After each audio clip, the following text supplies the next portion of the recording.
Right way to use Dura-Glass Neo PS115.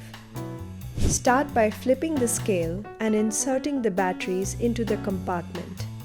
Your scale is now ready to use. Place it on a flat, hard surface.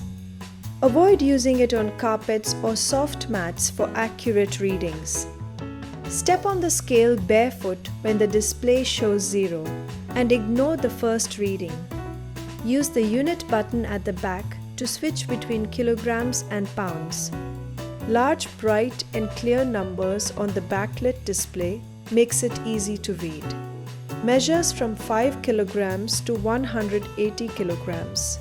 For best results, check your weight in the morning on an empty stomach.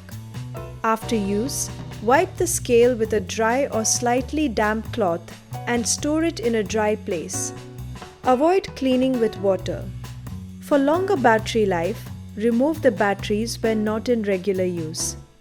Thank you.